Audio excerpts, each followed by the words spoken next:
right to left 15 footer here.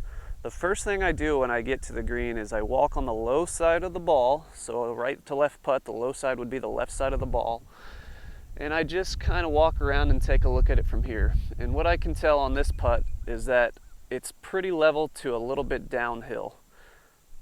All right, so that's just something for my brain to hang on to as I'm walking to the hole side. From there, I always like to take my first read from the hole because the putt's going to tend to break the most near the hole as it slows down. So the first thing I do in my mind is I draw a straight line from the hole to the ball. So that's going to be represented by this tee.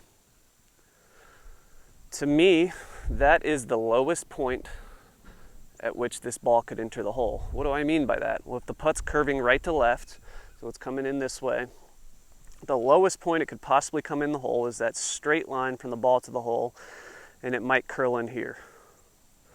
The next thing I like to do is try to find the highest point or the highest line that this ball could take to get into the hole.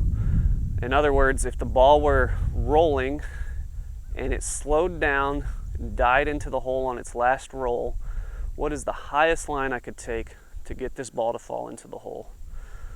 For this putt, to me, that is right about in here, right? So what I've created there is a little bit of a gate. Ideally, I would like to see my ball enter the hole through that gate. Could it enter otherwise? Possibly, but I'd have to get somewhat lucky for that ball to enter the hole in another location. Now I've created this gate, and what I want to do now is dissect this gate with a line. So you can see there that that is the direction that the ball should be traveling at the point that it enters the hole. Now it has been raining. We got 4 inches of rain yesterday, so these greens are a little bit slower. So what I'd like to do is get a little bit more aggressive with my line. So I'm actually going to move it back more towards the low side of the hole.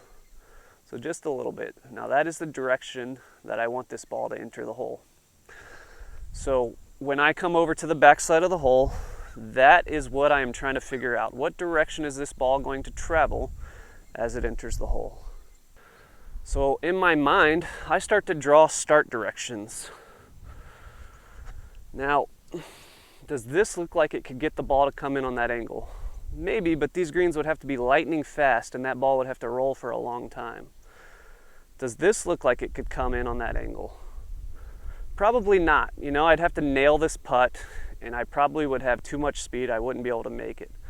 So in my mind now, I've got a good idea that I'd like to start the ball somewhat in this direction to get that ball to enter the hole coming from the right way. So I've drawn the first third of my putt, and I've also drawn the last portion of the putt where the ball is going to enter the hole at that specific angle. In my mind, I'm connecting these two lines with a curve. All right, so I see this ball starting on this line, curving down this way, and entering the hole at this direction. All right, so we're going to enter the hole at a normal speed where if I missed, the ball would travel, 1.5 feet by the hole.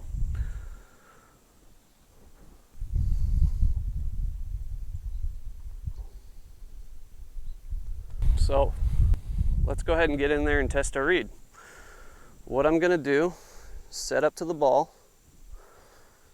I've got the speed that I want the ball to travel in my mind. I'll kick my alignment stick out of the way, and we'll go ahead and hit this putt and see how we did.